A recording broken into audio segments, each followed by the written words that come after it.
So we should use yare to get in front of each other then? No. So you can go 1, 2, 1, 2, 3. Crap.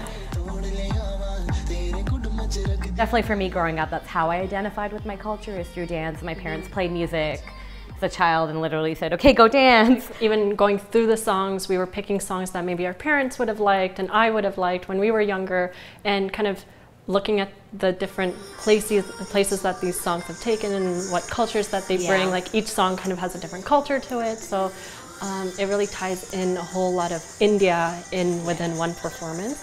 So they're like sparkly sequined lenga bottoms, so like skirts that flare.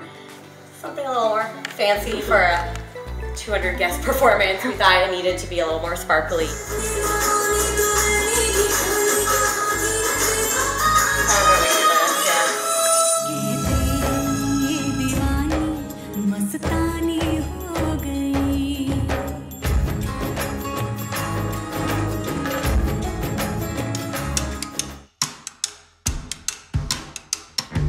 So you have the creepy part down really well, for instance. You have that like voice down, but get the creepy, get the like friendly, almost like friendly, toying, playful part, because that's also what you're gonna have to have for the opening scene when you're talking to the girls. The Lost King, it's almost your kind of Africanized Hamlet story. It's about a prince and his family, a young prince basically finding himself. Head north? Isn't that pushing outside the boundaries? I grew up all over the place. I grew up in the UK, I grew up in Holland, a little bit in Nigeria and Canada. I'm a diasporan African. I don't live on the continent. I haven't lived on the continent for a long time. So there are a lot of things that I have to research. There are a lot of things I have to like call my mom and be like, Mom, would this make sense? Does this joke make sense? How would this joke work in Nigeria? Or I call up my friend and I'm like, how would this work? How would this joke work in like Kenya?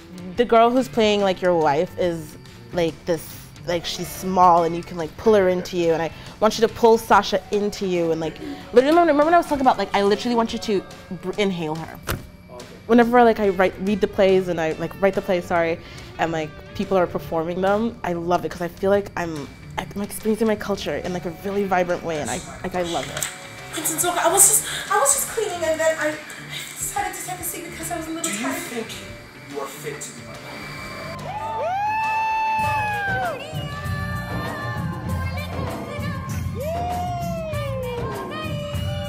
It's entertainment, but not necessarily just for hire, but something that we've put together just for the individuals or the couple. So our songs were handpicked by songs we knew they'd love, or if they have a special meaning, or if it's a wedding song. And when you're talking to Amari and you're like, Amari, trust your uncle. Like you have to be really convincing to him. My mom gets really excited. My dad is like, yeah, yes, my Nigerian daughter. Yes, that's my dad. But my mom gets really like, I think both of them like it because I feel like there was almost a fear of losing your culture. When you grow up in so many places and you don't, you know, where am I really gonna go to get Nigerian culture? Like, yeah, I can listen to, like, I can watch movies, I can try and eat Nigerian food, but that doesn't happen. So I feel like there was a fear of like not knowing where you come from and not knowing where you belong. I think that me doing this really, like, they're like, okay, so she knows that she's Nigerian, okay.